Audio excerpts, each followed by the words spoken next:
আসসালামু আলাইকুম। সংবাদে আপনাদের সবাইকে স্বাগত জানাচ্ছি। আমি ফিরোজ তোহা। শুরুতেই আরবে কেবলস সংবাদ শিরোনাম। পুরোদমে ইরান, ইসরায়েল এবং নিরীহ ফিলিস্তিনিদের মাঝে ভয়াবহ যুদ্ধ চলছে হামলা পাল্টা হামলা।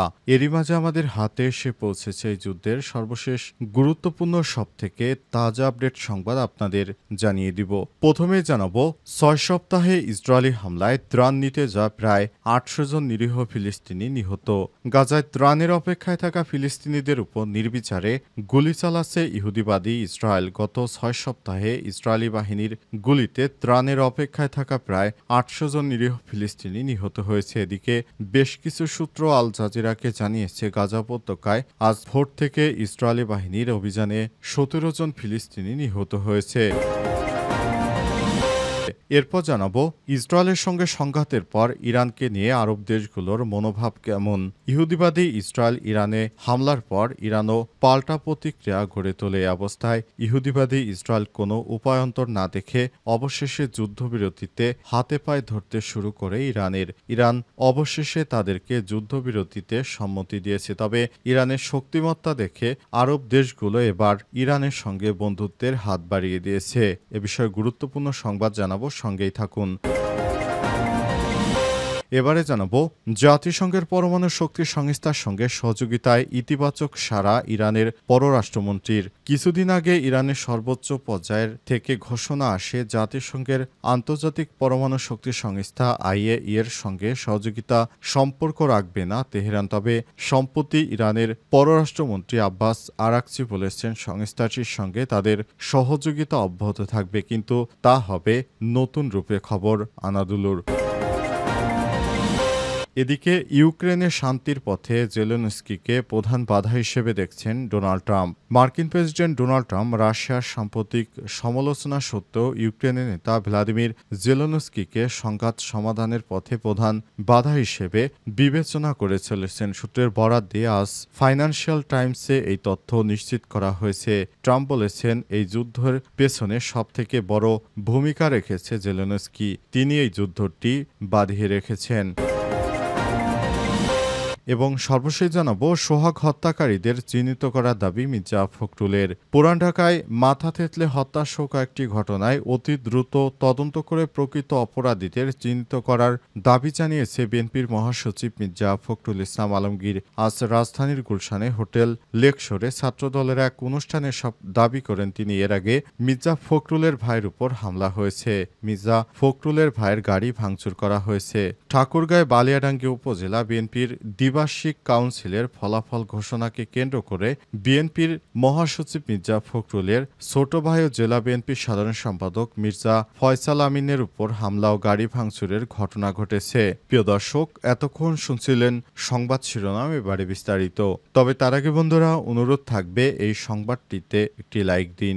এই চ্যানেলে আপনি নতুন হয়ে থাকলে আমাদের সংবাদটি দেখতে দেখতে চ্যানেলটি সাবস্ক্রাইব করে রাখুন। কমেন্ট করে বন্ধুরা আপনার মূল্যবান মতামত জানিয়ে দিন বন্ধুরা, আপনি বিশ্বের কোন দেশ থেকে বা বাংলাদেশের কোন স্থান থেকে আমাদের সংবাদটি দেখছেন এবং শুনছেন। আর বন্ধুরা, গাজা যুদ্ধে আপনি যদি নিরীহ ফিলিস্তিনিদের ভালোবেসে থাকেন, কমেন্টে ইয়েস লিখে বিশ্ববাসীকে জানিয়ে দিন বন্ধুরা, আপনি কোন স্থান থেকে আমাদের সঙ্গে রয়েছেন। সংবাদটি আপনার সোশ্যাল মিডিয়া ফেসবুকে শেয়ার করে দিন। এবারে বিস্তারিত। ৬ সপ্তাহে ইসরায়েলি হামলায় ত্রাণ নিতে যা প্রায় ৮০০ জন নিহত। গাজায় ত্রাণের অপেক্ষায় থাকা ফিলিস্তিনিদের উপর নির্বিচারে গুলি চালাচ্ছে ইসরায়েল। গত ৬ সপ্তাহে ইসরায়েলি বাহিনীর গুলিতে ত্রাণের অপেক্ষায় থাকা প্রায় ৮০০ জন ফিলিস্তিনি নিহত হয়েছে। এদিকে বেশ কিছু সূত্র আল জাজিরাকে জানিয়েছে, গাজা উপত্যকায় আজ ভোর থেকে ইসরায়েলি বাহিনীর অভিযানে ১৭ জন নিরীহ ফিলিস্তিনি নিহত হয়েছে। জাতিসংঘের তথ্য অনুযায়ী আজ গাজায় ত্রাণের অপেক্ষায় থাকা কমপক্ষে ১০ জন নতুন করে নিরীহ ফিলিস্তিনিকে গুলি করে হত্যা করেছে ইহুদিরা। ৬ সপ্তাহে অবরুদ্ধ এই উপত্যকায় ত্রাণ নিতে গিয়ে ইসরায়েলের বর্বর হামলায় অন্তত ৮০০ জন ফিলিস্তিনি নিহত হয়েছে। ইসরায়েলি সেনাবাহিনী জানিয়েছে, বারবার প্রাণহানির খবর পাওয়ার পর তারা সেনাদের প্রতি নতুন নির্দেশনা জারি করেছে। বিশ্ব খাদ্য কর্মসূচির উপপ্রধান বলেছেন, ইসরায়েলি কর্মকর্তারা ইঙ্গিত দিয়েছেন যে তারা চান জাতিসংঘ গাজায় মানবিক সহায়তা প্রদান মূল মাধ্যম হিসেবে থাকুক। তবে বিতর্কিত মার্কিন সহায়তা গোষ্ঠী জিএইচএফ এর কাজ নিয়ে আলোচনা হয়নি। ইহুদিবাদী ইসরায়েল এখনও নির্বিচারে গণহত্যা চালিয়ে যাচ্ছে। গাজার স্বাস্থ্য মন্ত্রণালয় জানিয়েছে সেখানে ইসরায়েলি হামলা এখন পর্যন্ত কমপক্ষে 57,762 জন ফিলিস্তিনি নিহত হয়েছে। এছাড়াও আহত হয়েছে আরও 1,37,656 জন। 2023 সালের 7 অক্টোবর ইসরায়েলে আকস্মিক হামলা চালায় হামাস। এরপর থেকেই গাজায় অভিযানে নামে হত্যাযজ্ঞ চালাচ্ছে দখলদার ইসরায়েলি বাহিনী। তারা নির্বিচারে এখনও গাজায় নিরীহ ফিলিস্তিনিদেরকে হত্যা চালিয়ে যাচ্ছে। ইসরায়েলের সঙ্গে সংঘাতের পর ইরানকে নিয়ে আরব দেশগুলোর মনোভাব কেমন? গত মাসে ইরান ও ইসরায়েলের মধ্যে 12 দিন ধরে চলা সংঘাতের পর থেকে আরব উপসাগরীয় অঞ্চলের দেশগুলো একরকম নীরব অবস্থানে রয়েছে, যদিও বিষয়টি অনেকের কাছে বিস্ময়কর লাগতে পারে। কাতারের মাটিতে যুক্তরাষ্ট্রের আল উদাইদ বিমান ঘাঁটিতে ইরানের হামলা চালানো সত্ত্বেও এই পরিস্থিতি দেখা যাচ্ছে। প্রায় 2 সপ্তাহ ধরে চলা এই যুদ্ধের শেষ পর্যায়ে ওই বিমান ঘাঁটিতে হামলা করা হয়। বিশেষজ্ঞদের মতে ওই হামলাটি ছিল নজিরবিহীন, কারণ কাতার এই অঞ্চলে ইরানের অন্যতম শক্তিশালী মিত্র। আরব উপসাগরীয় দেশগুলো আল উদাইদ বিমান ঘাঁটির উপর হামলার ঘটনায় তাৎক্ষণিক নিন্দা করেছিল, কিন্তু এই নিন্দা এবং হামলার খবর খুব তাড়াতাড়ি সংবাদ শিরোনাম থেকে হারিয়ে যায়। তাদের জায়গায় এমন রিপোর্ট আসতে থাকে যা ইরান ও প্রধান উপসাগরীয় দেশগুলোর মধ্যে গড়ে ওঠা নতুন কূটনৈতিক সম্পর্কের দৃঢ়ভাবে তুলে ধরে।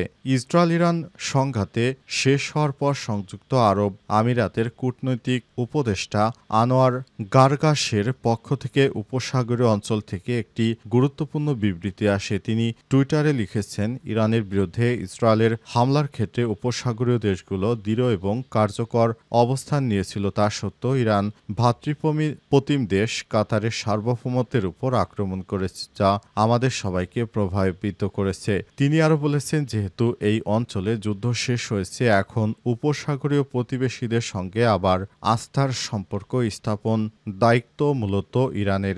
এখন প্রশ্ন হলো, এই সংঘাতে ইরানের সাথে উপসাগরীয় দেশগুলোর সম্পর্ক কেমন প্রভাব ফেলছে? সৌদি আরব ইসরায়েল ইরান সংঘাত এবং আল উদাইদ ঘাঁটিতে ইরানের হামলার পর সৌদি আরবের প্রতিক্রিয়া থেকে বোঝা যায় তারা ইরানের সঙ্গে সম্পর্ক বজায় রাখতে আগ্রহী, কারণ তারা ইতিমধ্যেই বুঝতে পেরেছে ইরান আগের থেকে অনেক বেশি শক্তিশালী। কাতারের প্রধানমন্ত্রী ও পররাষ্ট্রমন্ত্রী শেখ মোহাম্মদ বিন আব্দুল রহমান আল থানি বলেছেন, এই হামলার ফলে ইরানের সঙ্গে কাতারের সম্পর্কের উপর নেতিবাচক প্রভাব পড়েছে, তবে তিনি আশা করেন যে সম্পর্ক আবার স্বাভাবিক হয়ে যাবে।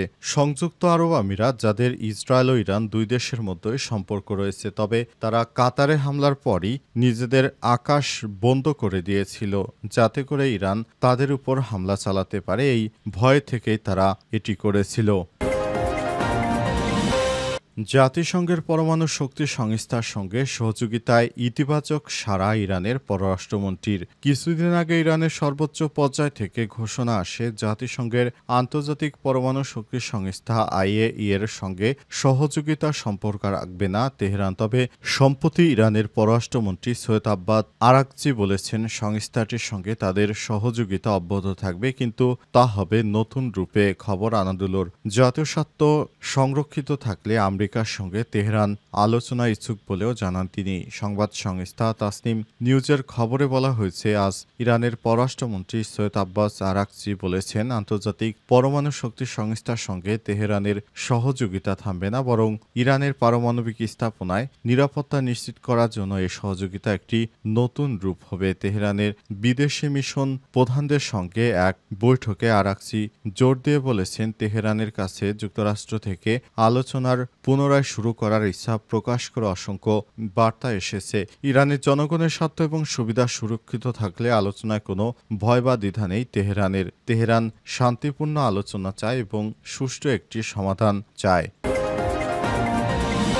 সোহাগ হত্যাকারীদের চিহ্নিত করার দাবি মির্জা ফখরুলের। পুরান ঢাকায় মাথা থেতলানো হত্যাসহ কয়েকটি ঘটনায় অতি দ্রুত তদন্ত করে প্রকৃত অপরাধীদের চিহ্নিত করার জন্য দাবি জানিয়েছে বিএনপির মহাসচিব মির্জা ফখরুল ইসলাম আলমগীর। আজ রাজধানীর গুলশানের হোটেল লেকশোরে ছাত্রদলের এক অনুষ্ঠানে সব দাবি করেন তিনি। হোটেল লেকশোরে জুলাই অগস্ট গণ অভ্যুত্থান শোক ও বিজয়ের বর্ষপূর্তি উপলক্ষে গণ অভ্যুত্থানে বাংলাদেশ জাতীয়তাবাদী ছাত্রদলের অমর অমর শহীদদের স্মরণে জাতীয়তাবাদী ছাত্রদল এই অনুষ্ঠানের আয়োজন করেতে লন্ডন থেকে ভার্চুয়ালি যুক্ত হন দলের ভারপ্রাপ্ত চেয়ারম্যান তারেক রহমান। মির্জা ফখরুল বলেছেন, একটা কথা পরিষ্কার করে বলতে চাই, যে ঘটনাগুলো ঘটেছে সরকারকে আহ্বান জানাবো অতি দ্রুত তদন্ত করে প্রকৃত যারা অপরাধী তাদের বের করে শাস্তির ব্যবস্থা করুন, অন্যথায় জাতি আপনাদের ক্ষমা করবে না, জাতি আপনাদেরকে দায়ী করবে গণতন্ত্রের পথে ফিরিয়ে নেওয়ার সময় সব সমস্যা